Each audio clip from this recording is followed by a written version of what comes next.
तुम्हाला मागे मी एका व्हिडिओमध्ये म्हणल्याप्रमाणे आम्ही घोड नदीच्या किनारीच राहतो. तर आता नदीला खूप पाणी आलंय, तर आम्ही आता पाणी बघायला चाललोय. चला.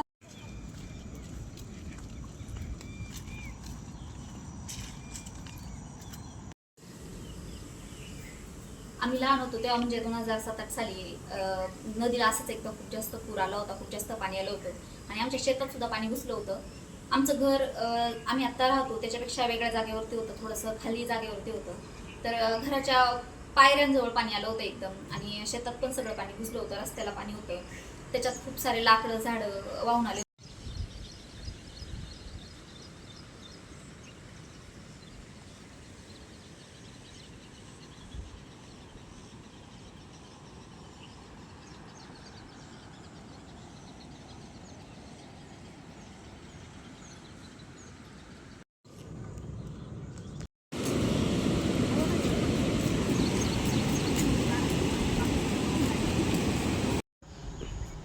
नदीला खूप जास्त पाणी येणं किंवा पूर येणं हे शहरातल्या लोकांसाठी जरा गमतीचा विषय असू शकतो, पण गावाकडच्या लोकांसाठी ते खूप जास्त हानिकारक गोष्ट आहे.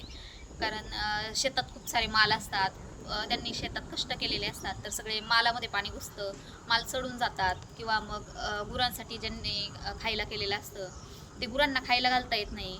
किंवा मग खूप वेळा असं होतं की खूप जास्त पाणी घरात घुसतं आणि मग घरात ज्या काही वस्तू आहेत, अन्नधान्य जे त्यांनी वर्षभर खूप कष्ट करून पिकवलेलं असतं ते सगळं वाहून जातं.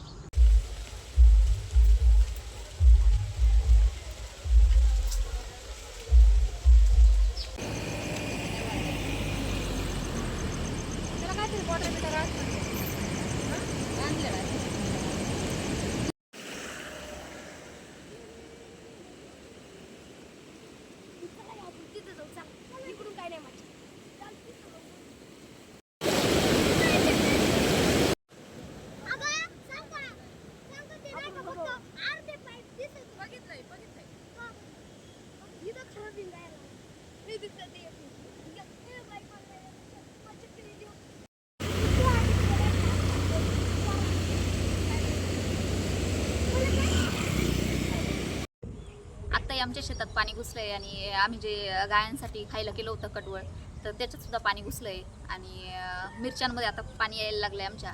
तर बघू, जर पाऊस नाही झाला, रात्री पाऊस नाही झाला तर मे बी पाणी कमी होऊ शकतं. त्याच्यामुळं जरा आशेची गोष्ट आहे.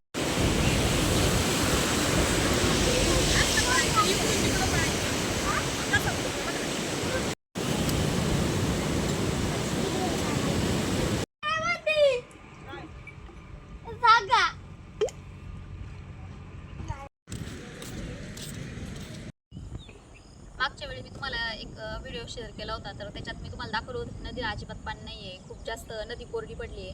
आणि त्याच्यानंतर आत्ता 4-5 दिवस झाले खूप जास्त पाऊस पडला आहे आणि नदीला खूप पाणी